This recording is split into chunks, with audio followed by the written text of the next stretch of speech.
Ya hacer una película es un sueño gigantesco.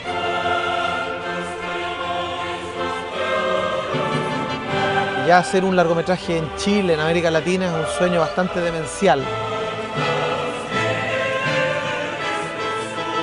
Si a eso le agregamos querer hacer una película de época, una película de gran producción, parece ser más que un sueño demencial, parece ser una locura completa.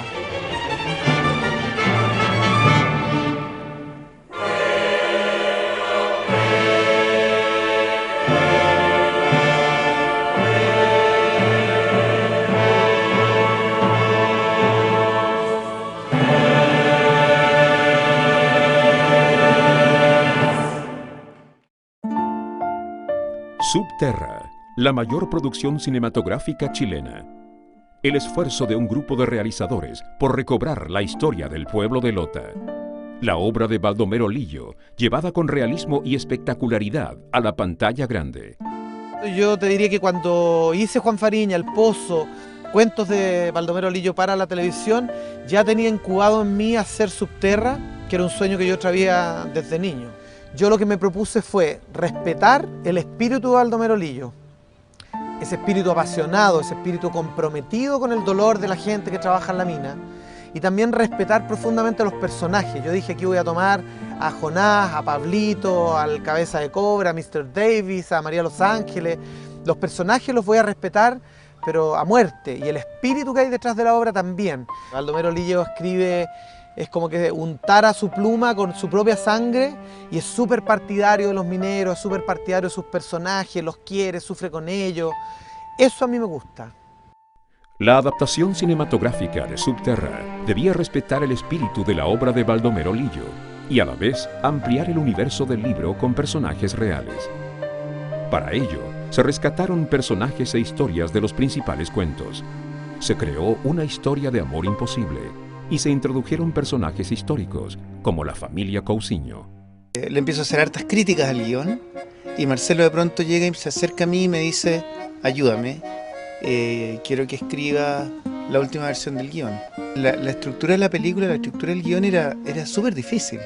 Era súper difícil, tenía incorporado unos 6 cuentos y corría el riesgo de desarmarse, corría el riesgo de no tener una trama, un plot que ligara todo, ya por un lado, o corría el riesgo de superficializar cada uno de los cuentos, que tampoco entrara en ninguno. Y ahí hay 2 historias que no están en el libro y que son estructurales en el guión. Una es la historia sindical o reivindicativa de los mineros, y la segunda es la historia de amor, que tampoco estaba. La idea era lograr amarrarlos como si estuvieran en un pequeño pueblo y todos estuvieran ligados con todos y todos estuvieran impactando uno al otro y fundamentalmente impactando al protagonista en la aventura de renacer.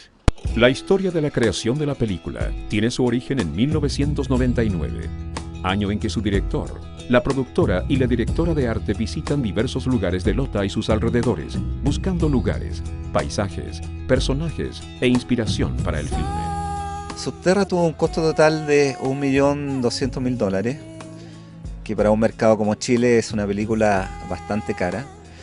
Y básicamente su alto costo tiene que ver por ser una película de época. El componente que tenía que ver con construcción de escenografía, confección de vestuario, todo lo que tiene que ver con ambientación, es básicamente lo que hizo que esta película tuviese ese costo.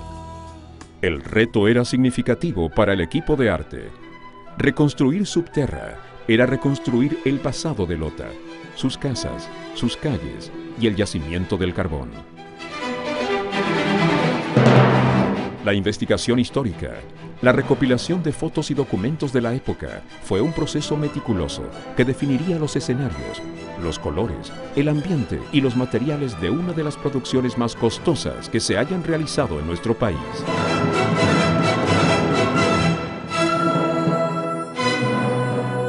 Lo principal que se construyó era el pueblo. El pueblo completo de Lota, o sea, cuando tú ves el funeral pasando por sus calles, cuando Fernando entra a su casa, la casa de cabeza de cobre, cuando están las lavanderas, todo ese lugar era un potrero pelado. Y ahí se realizó esta escenografía que era como un poco así, casi del viejo oeste, porque no había nada y se para esta cuestión entre medio. Esa fue una construcción que costó alrededor de 60 millones de pesos, que la dirigió, el escenógrafo fue el Patricio Aguilar, que es un diseñador teatral de la Chile, y fue un trabajo estupendo, o sea, tenía mucha vida el lugar. Él hizo un trabajo pictórico sobre los materiales, sobre los soportes, digamos, pero que era exquisito, así se sentía como el carbón pegado en las paredes, ¿te fijáis? Entonces realmente se veía real, demasiado real, súper real, o sea, las mejores escenografías que yo he visto, así, preciosas. Otro trabajo súper importante que hubo que hacer fue en cada una de las locaciones, ya que ninguna de las locaciones estaba perfectamente lista como 1897, que era otro año. Bueno, acá estamos interviniendo en una calle que se llama Calero Sur, que es de Lota. Estamos ambientando un poco como lo que es la feria Lota Bajo, o callejones que hay en Lota Bajo. La escogimos por los adoquines y en realidad por lo pintoresco que es esta calle. Acá estamos, por ejemplo, tapando los lugares que tienen cemento con tablas o bajándole un poco los tonos a los colores, pero en general la calle se encontraba bastante en buenas condiciones para ser filmada como en una película de época. Los mineros, todo el mundo del pueblo lotino, eso está pensado como monocromamente, o sea, como trabajar todos los ocres, las tierras, tratar de que nada resaltara demasiado del lugar, que como que no hay mucho rojo, si hay pero burdeos, ¿te fijas? Luego los ricos, pucha, ya ir al puro Palacio Cauceño te fijáis que hay unos dorados, hay rosados, hay verdes, azules intensos, entonces ellos estaban más libres de color, digamos. Y Baldomero, que representaba como a la clase media, nosotros Baldomero yo le quise dar como una cosa media cálida a su espacio. Mucha madera, objetitos, tiene conchitas, tiene carboncitos, tiene montones de libros. Había un trabajo súper importante que hacer también de combinar todos los sets. Por ejemplo, tú entras al Palacio Cauciño desde las rejas, entras por las rejas, digamos, los portones grandes, por donde entra Isidora, donde Fernanda dice Virginia, Virginia, todo sangrando, qué sé yo. Eso es en la Viña Cauciño en Santiago. Después van caminando y van por el Parque de Lota. Y luego entran al Palacio Cauciño en Santiago, pero en la calle 18. Entonces es un menjunje, digamos, que juntos sí hace que parece una sola locación. O sea, nadie se da cuenta de eso y tiene sentido, digamos. Pero ¿quiénes revivirían a los personajes en la pantalla? ¿Quiénes pondrían nuevamente en marcha al yacimiento y sus intrigas? Yo diría que casi todos los actores yo los escogí porque pienso que tienen algo del personaje en sí mismo y además que son grandes actores. Fernando, el personaje principal, es un hombre que está sumido en el pesimismo, está sumido en el alcohol, es un hombre que ya no cree en la vida, no cree en el amor, no cree en la posibilidad de cambiar las cosas. También tiene algo que a mí me interesa mucho desarrollar y es la historia del despertar y de la toma de conciencia de las personas. Es un personaje que recoge de varios otros que están dentro de la novela. En ese sentido, un personaje creado. ¿Cuál era la forma de relacionarse? ¿Cómo podía llegar a tocar este personaje a una mujer, por ejemplo? ¿Eso era delicado? ¿No era delicado? ¿Qué se decían? ¿Cómo hablaba un minero de esa época en la intimidad, por ejemplo? Entonces eran interrogantes que obviamente no había nadie que te las respondiera ni un libro que te la respondiera, digamos, no estaba en Lillo tampoco. Los personajes de Lillo están siempre en la tragedia vinculada como a un destino de vida mucho más vinculado a lo laboral que a lo sentimental.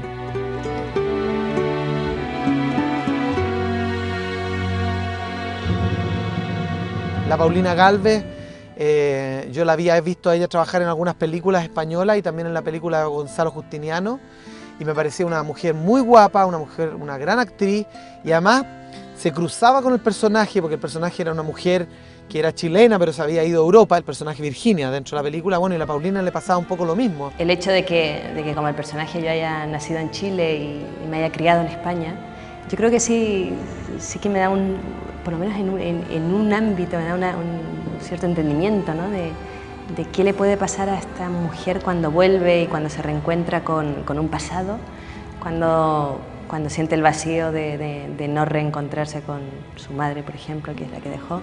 Me habían enviado como documentación para que yo intentara de alguna forma entrar a 16.000 kilómetros de distancia en lo que era ese ambiente y esa ciudad tan particular que era Lota. Se desvaneció absolutamente el día que llegué, que aterricé allí y que vi la Lota actual, ¿no?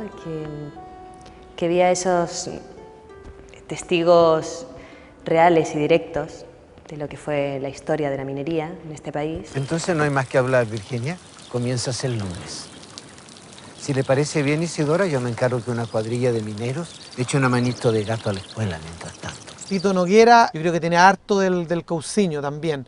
Y además un actor tremendo, es un gran actor que a mí, yo le decía, Tito, a mí me da vergüenza dirigirte porque yo siento que tú eres como... Y él me decía, si entramos en ese juego, estamos mal, porque yo necesito que tú me dirijas. Bueno, y ahí se acabó la cuestión y yo trabajé con él y él es un gran actor. El personaje de Luis Cousiño y de Matías Cousiño y de Isidora Goyenechea querían traer la revolución industrial a Chile, querían traer la tecnología además de punta de aquellos años, traer la electricidad, traer las máquinas a vapor, la generación de teléfonos. Una de las razones por las cuales acepté participar en esta película es precisamente este personaje que ven ustedes aquí, vestido para una de sus escenas, que es don Luis Cousiño. Me impresionó la manera que estaba hecho, los trajes, los maquillajes, las actitudes de los actores, de los extras, de la gente de Lota que ha participado en esta película con mucho entusiasmo y con un gran despliegue histriónico también. 30 años enamorados. 30 años soportando tus manías. Y yo obedeciéndote en todo. Y me parece que hacer a la Isidora Goyenechea es más que un desafío, porque el hecho de que sea un personaje que existió, que vivió, que tuvo relaciones, que tiene descendientes, que forma parte de la historia de nuestro país, mucho temor, no susto, porque todo el mundo tiene, o no todo el mundo, pero muchas personas tienen una imagen de ella. Y yo no voy a poder satisfacer todas esas proyecciones de la gente con Isidora. Así que opté por crear mi propia Isidora. Ha llegado demasiado lejos, Mr. Davis.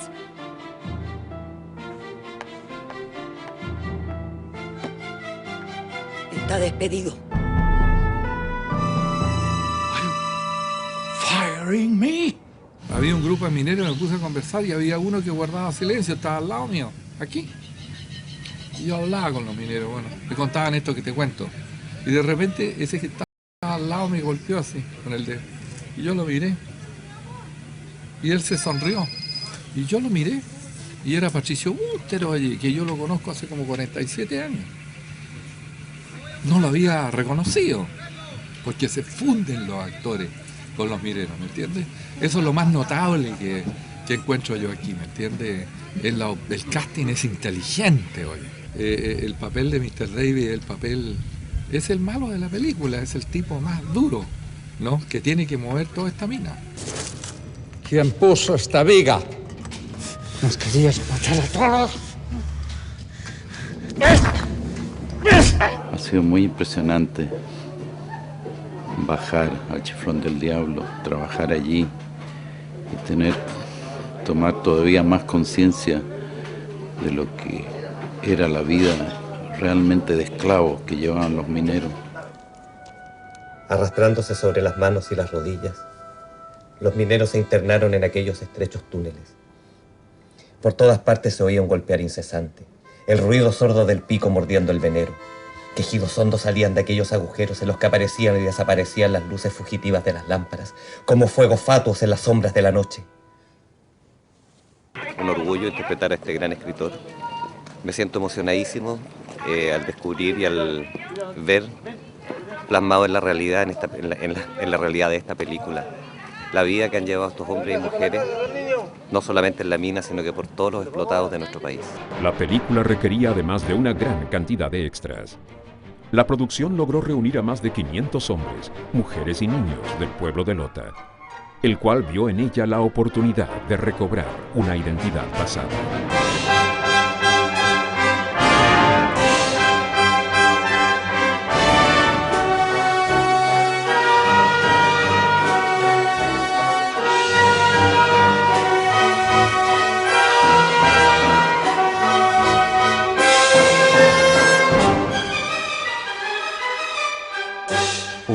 muchos mineros que habían estado hace 20, hace 15 años atrás trabajando en la mina, y cuando empezaron nuevamente a vestirse como mineros, a entrar de nuevo en el chiflón, volver al pique, se empezó a producir como una emoción en ellos que fue sorprendente y que de alguna manera sirvió para que ellos después, cuando tenían que actuar, actuaran como mucho más desde sí mismos, mucho más comprometidos. Me voy muy contento y agradecido principal de los editores, de todo el personal que vino a filmar esta película, porque me hizo recordar mis años de juventud y hacer nuevos compañeros de la época, digamos, moderna, y recordarme los tiempos antiguos que yo tuve.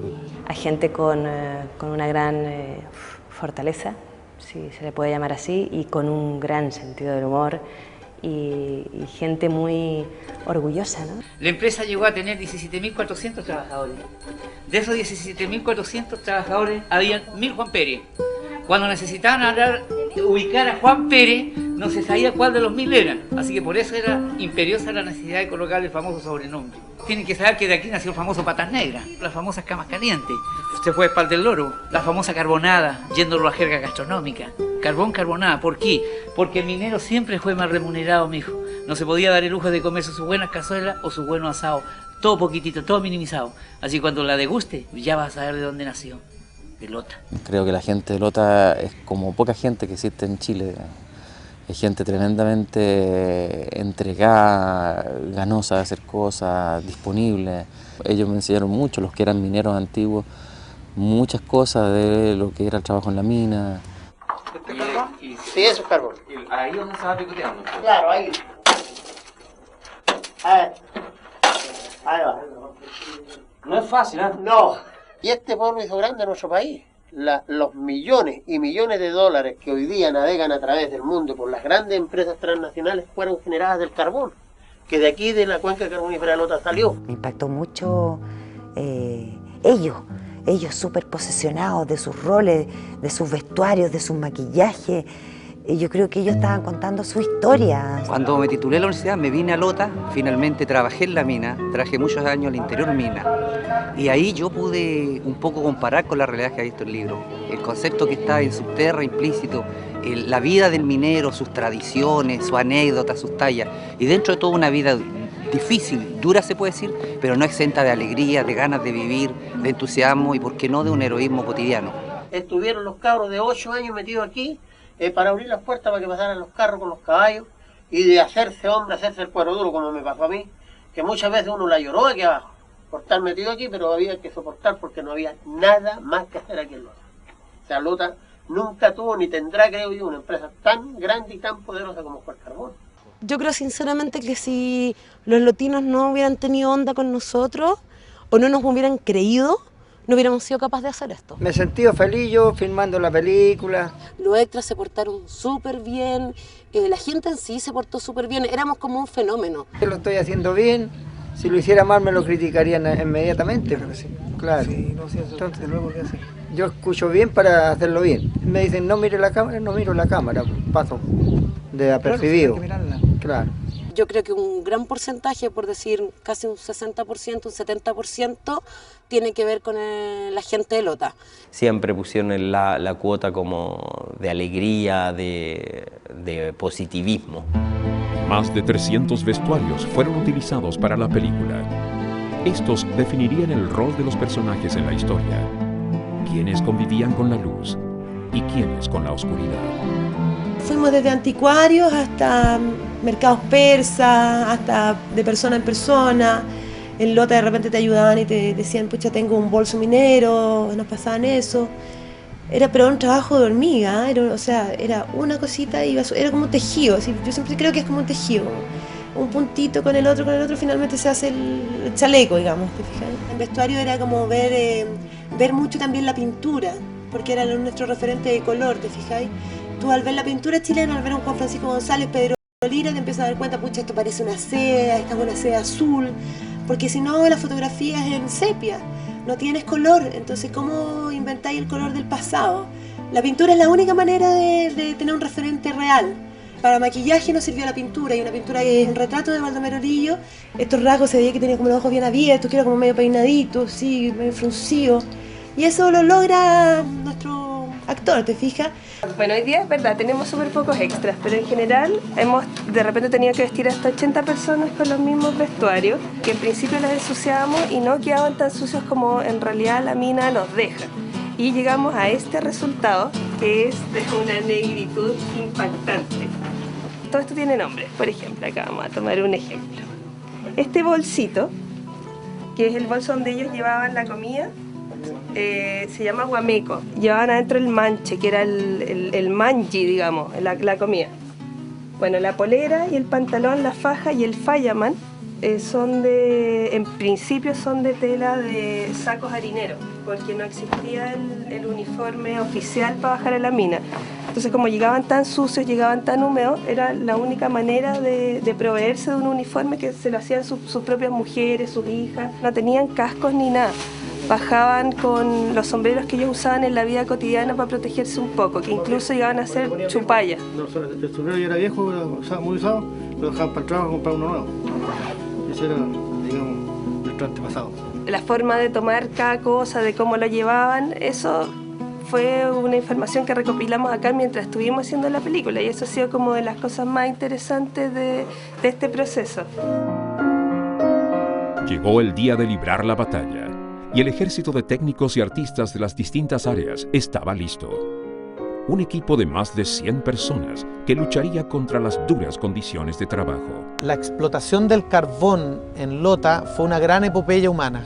El sueño de los cauciños se logró gracias al esfuerzo, al trabajo de los mineros, y los mineros vivieron en condiciones francamente inhumanas o infrahumanas, y lograron finalmente con sudor, con sangre, con voluntad, lograr que existiera esta explotación y todo lo que significó el mundo del carbón. Y yo creo que en su justa medida, guardando todas las proporciones, lograr la realización de Subterra fue también una gran epopeya humana. Yo creo que uno de los mayores problemas fue el clima. O sea, realmente trabajar en el barrio y en la lluvia todo el día era terrible. Que no podía andar, y llovía, trajes de agua.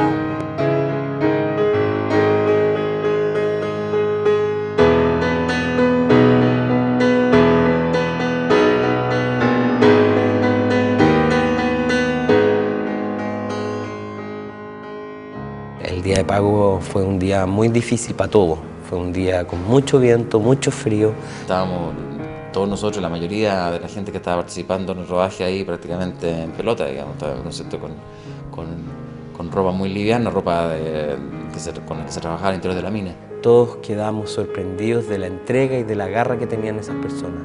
Pero lo hacíamos nosotros, lo hacían los extras con sus guaguas y realmente el aperramiento así medio herzogiano, increíble.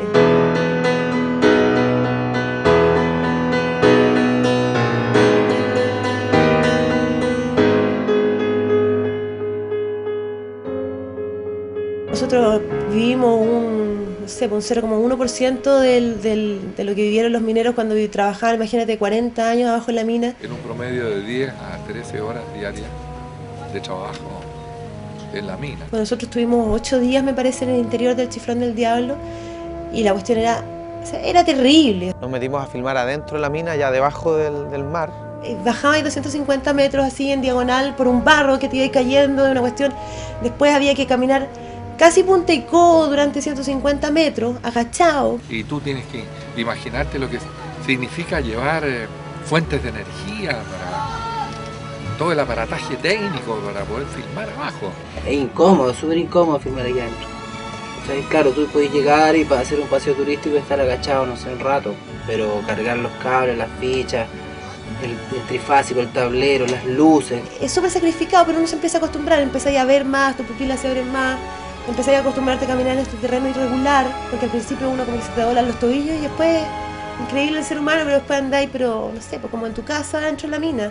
50 personas respirando, trabajando, iluminando, fue súper difícil.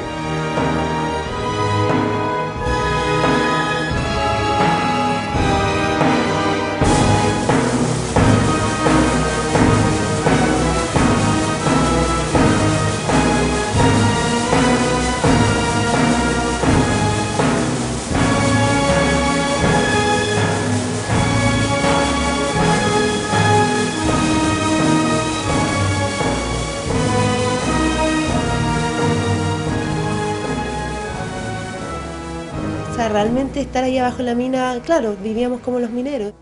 Estamos en la mitad del rodaje. Yo por momentos he tenido susto de que tengamos que parar las filmaciones de la película. Cuando empieza no a faltar, porque no es que falte, la plata la Carola manejó un presupuesto súper bien y súper destinado con las platas que se podían gastar. Llega un momento en que las platas no empiezan a llegar y eso hace que hayan vacíos dentro de la producción. Alguna gente no se le ha podido pagar su sueldo en el momento que correspondía, se les pagó, pero se les pagó tarde. La gente se molestó con eso, con razón, pero nosotros también le explicábamos que la productora, no más que le explicaba que ha sido por razones que se les ha escapado de sus manos. Porque hubo una crisis a nivel de equipo, a nivel de cosas, a nivel de la gente, a nivel de los extras, a nivel de los buses que arrendaba y de todo.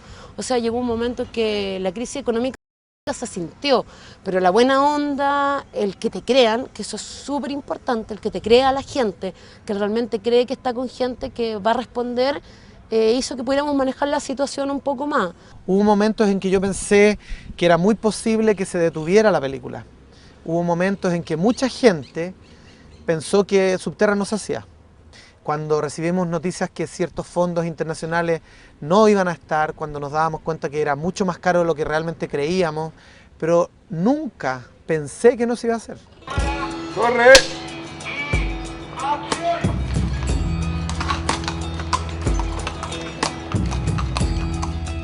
11 semanas duró la filmación de la película. En ella está el esfuerzo de productores, técnicos, artistas y del director, Marcelo Ferrari. Que siempre me mires así, como lo haces ahora.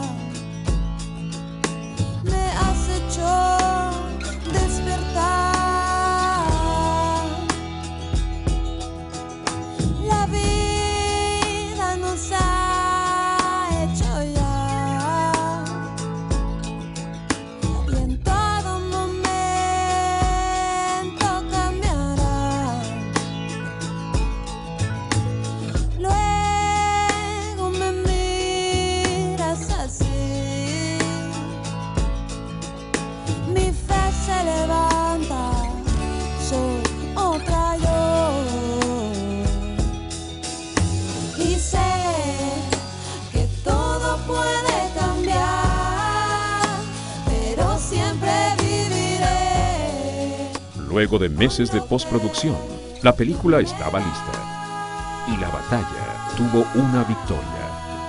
Yo tenía la convicción de que cuando estrenáramos, porque siempre dijimos que íbamos a estrenar en Lota, en el lugar en donde vive la gente a la que le pertenece esta historia, la vamos a estrenar con los mineros, con los nietos de los mineros, con los hijos de los mineros.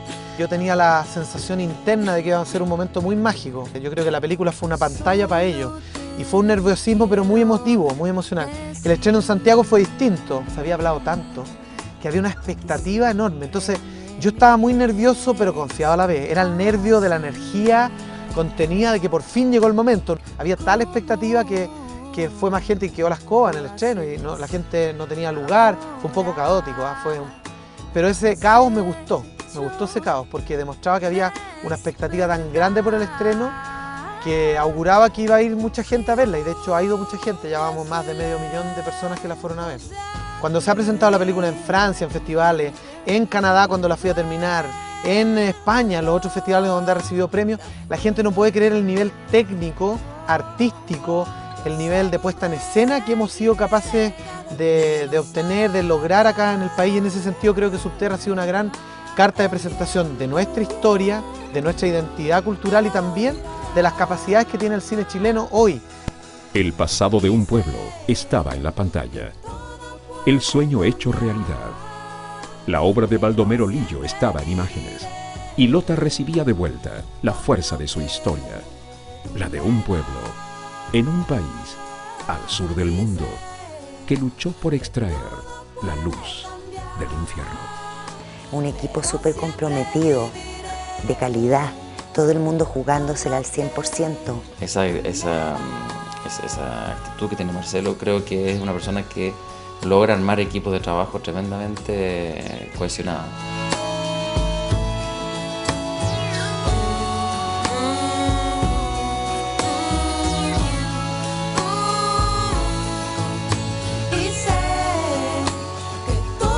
de pronto da la sensación de que cientos de muertos están tratando de hablar por ti. Y eso es increíble. Creo y espero que este trabajo sea un homenaje al minero del carbón, a toda la gente de Lota que le dio tanto a este país. Es una película nuestra. Transmisora de energías positivas. Honesta. Hecha con mucho deseo, con mucha necesidad, con mucho amor. Bye bye now, my dear.